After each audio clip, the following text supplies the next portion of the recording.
So for Kenneth, we did a medium bald fade with a hard part. And we took about a ½ inch off of the top. So I start my line at the bottom of his eyebrow. Drop it in the back.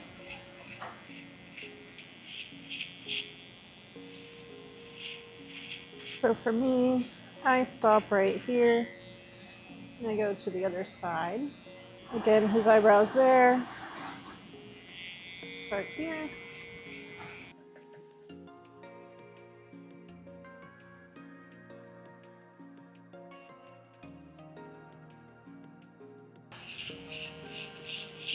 I think the biggest thing with like doing skin fades is trusting the process.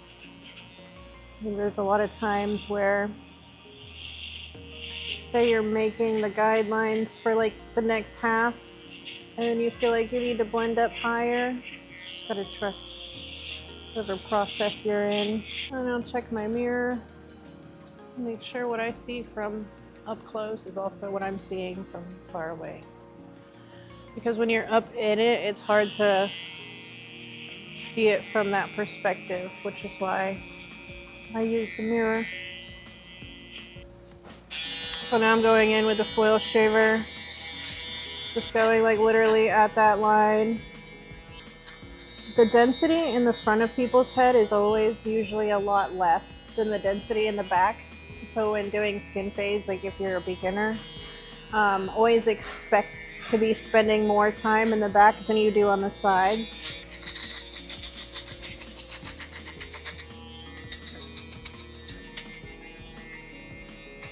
So I'm just using like the top foil and tapping that line. You don't want to tap in the line, you want to tap like under it. That's going to help it blend out that line that the trimmer makes or the foil shaver makes. And sometimes if you flick it just right when you're doing it in the first place, it doesn't make that line. And you see like these pieces here. This is a very important part of the fade too. This is what makes it blurry. I'm going in with my no guard open. I have a 0 gap, so that does change things. I go in with the corner, and now I'm making my first guideline.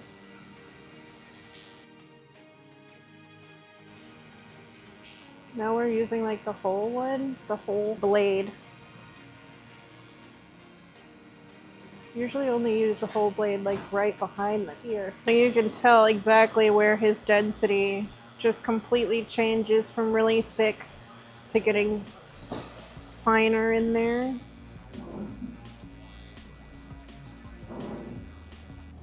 A lot of people won't do the guides like this because they believe it's too hard to get the lines out. But if you really just focus on perspective, because what you see from here is so different from here versus also what you see in the mirror. So now I have my half guard. I'm gonna do the same thing. Use the corner.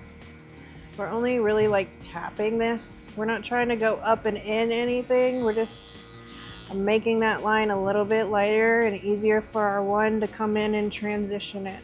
All right, and here we are with the one. Again, same process, working with the corner.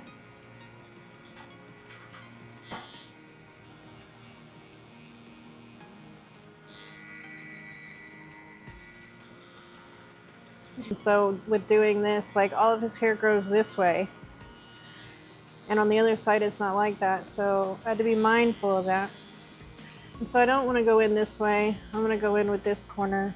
This is a 1.5. Just working with the next guideline.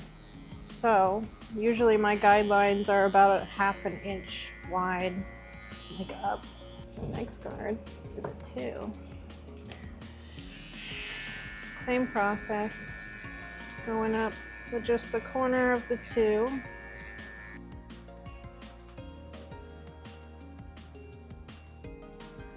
So Kenneth actually gets a 2 all the way up to the hard part. You do, so again with his hair, it grows like up and around. So I'm not gonna go up into it. I'm gonna move all this hair around. I'm gonna go down into it.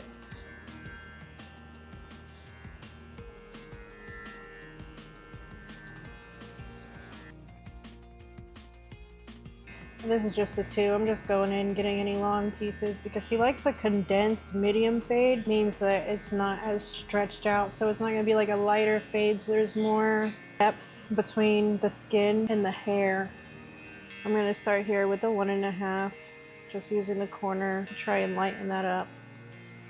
I'm not like making any line or using any guideline with this. I'm really just going in and eyeballing where I feel like there's too much depth and I want it to lighten up.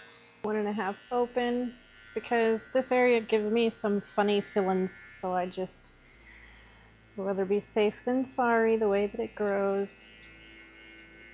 I'm just kind of eyeballing how the color changes because of the density. I just can't use what I like my normal guide in this area, like because I've already set my foundation with the normal guide. This here is just like eyeballing the color. I'm just transitioning between my 1.5 open and it closed. We're going to work with the corner. This is a 0 gapped blade and it's not open or anything, so we're just going in and we're working out that line. I like to stretch the skin because it helps me see, for one, and it helps the clipper just kind of tap and grab that last line, and you're not really going up and like pushing the fade up. It is really tedious and just kind of trusting the process. So I just got that last line out. Now we're gonna go in with our half guard using the same technique, using the corner. Now we're gonna do no guard, open. And this is kind of like, we have a guide, but we're also working majorly on just getting those deep parts out. Half of a half. Just working directly under that. All right, class. Don't forget to also do the very last step, which is the trimmer on the line. This, I think, is what really makes it pop, because you can go in and you're just taking those little pieces.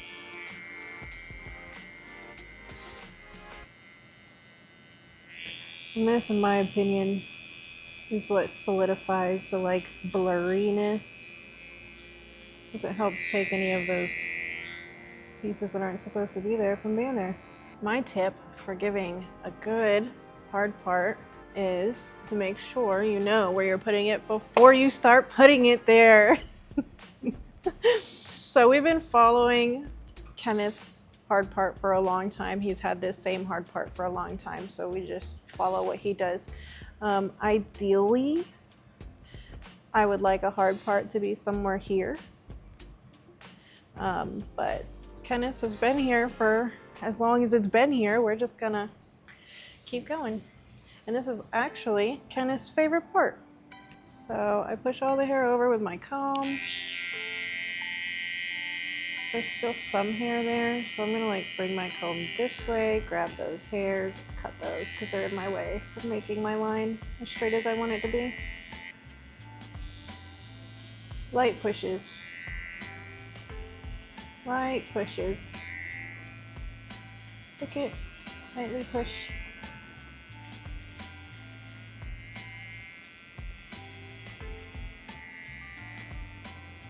This is another one of those things that it's also trusting the process, because those hairs will start coming down and it'll block what you see. Don't try and like move them with the trimmer or nothing.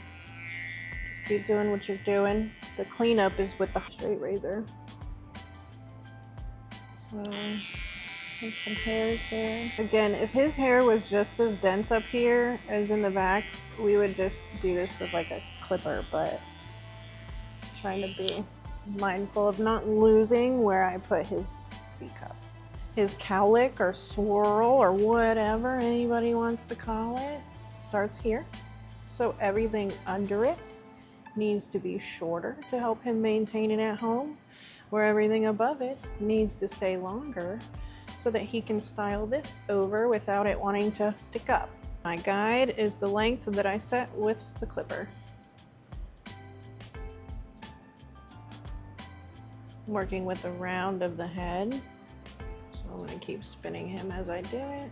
It's very important to work with the round of the head when you're working with a cowlick, because the growth pattern of the cowlick and where it's laying on the head. If you cut it where it's not laying on the head, then you're gonna over direct the hair and there's gonna be too much length there.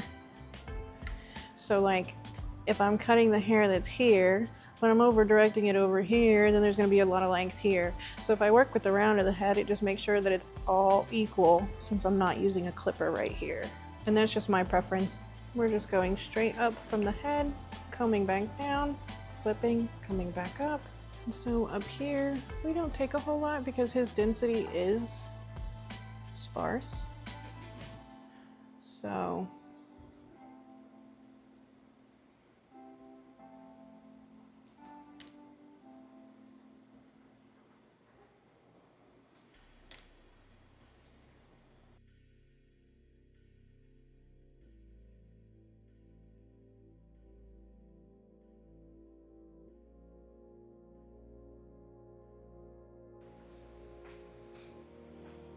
there's just oil to do the hard part so that it's not like getting stuck to his head. Using your thumb to hold that hair away.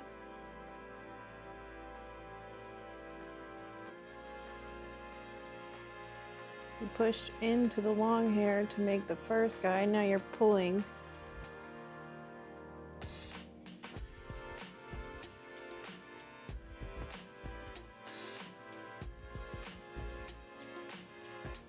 So we don't really do much of a lineup, but we do take these little pieces off of his forehead so that they're not in the way. Find any little pieces. And really, truly, it's all about the detail. I think I've just joined or like gathered a consensus of people's complaints on their last haircuts or their failed haircuts, and have just honed in on fixing them.